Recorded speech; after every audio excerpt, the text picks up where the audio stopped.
Evcol.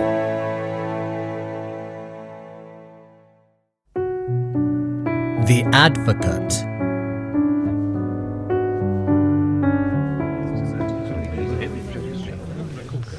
Gentlemen of the jury,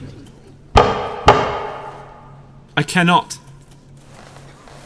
I will not try to conceal the very great emotion that I feel. I hope you must pardon me. My wish is to be cool and to keep calm, but my eyes fill with tears in spite of all my efforts. My heart is beating quicker than it should. My voice is trembling, and it is all that I can do to keep from breaking down and crying like a child instead of pleading for my client. Here, before you. I crave your indulgence for this weakness, but it does not make me blush. It is the first time in my life that I have come close to the bitterness of a woman's grief and misery, and my heart is torn by the fear that I shall not be able to prove myself equal to the noble task that I have undertaken. I can find none of the arguments that I had prepared for the purpose of moving and convincing you, and my ready-made phrases have vanished from my brain, dispersed by one glance at the suffering and distress of this poor woman. Look at her, gentlemen. No words of mine can have the power of tears to move you to mercy. And there is a mystery, a veil of mystery, which has not been torn by the evidence, and still surrounds this woman for whom I am pleading. Who is this weeping and despairing woman? Where does she come from? Why did she kill the man with whom she lived? We do not know. She alone can rend this veil that surrounds her life, and she refuses to do so. She alone knows the secret and keeps it. Why? So as to mislead the cause of justice? Certainly not. For if that were her object, she would speak. She would try to justify herself. She would lie so as to appear innocent. She could find a dozen plausible reasons for the murder of her lover. A quarrel, a violence on his part, a momentary madness. Nobody could give her the lie. Nobody saw or heard what happened immediately before the murder, and Larocque, the only person in the room besides the prisoner, is dead.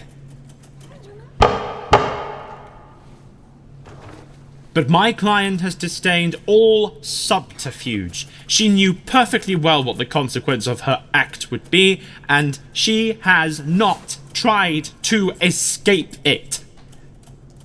I killed him to prevent him from doing an infamous and shameful thing which would have brought misfortune on someone I love.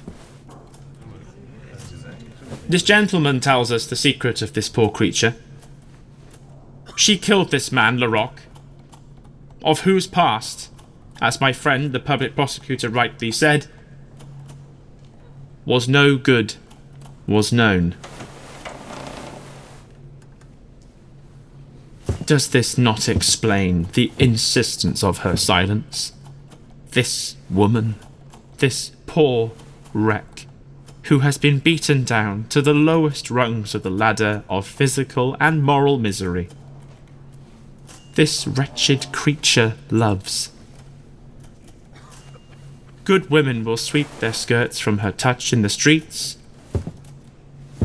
but love is in her heart, and the happiness of him or her whom she loves is dearer to her than her own life. Love was the motive that made her criminal. Love, and only love. And whom does she love to the sacrifice of herself? Is it a father who is respected and honoured by all in his old age? Is it a husband or lover to whom she has been false and whom she left long ago?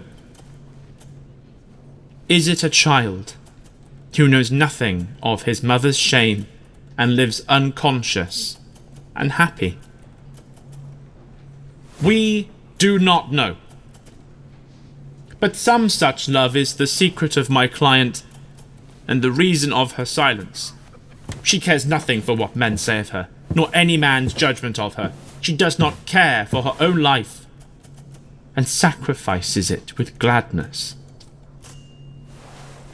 There is only one single being of importance to her, and she will not let her name be spoken.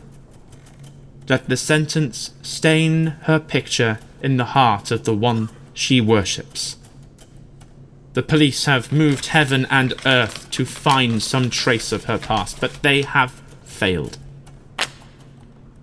Gentlemen, I ask you for your consciences. Is this woman guilty?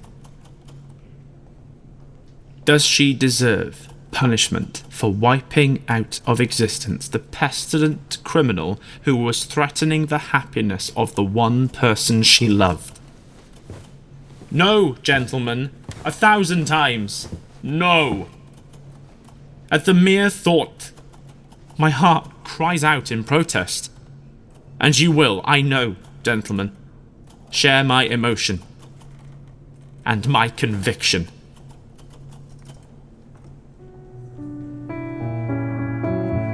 This was an Evcol Entertainment production, a part of the Masquerade series of monologues, featuring the voice talent of Dominic Quinn, inspired by Alexandre Bisson, written, directed and produced by Simon James Collier, Soundscape Design by Archie Lyon-Maris.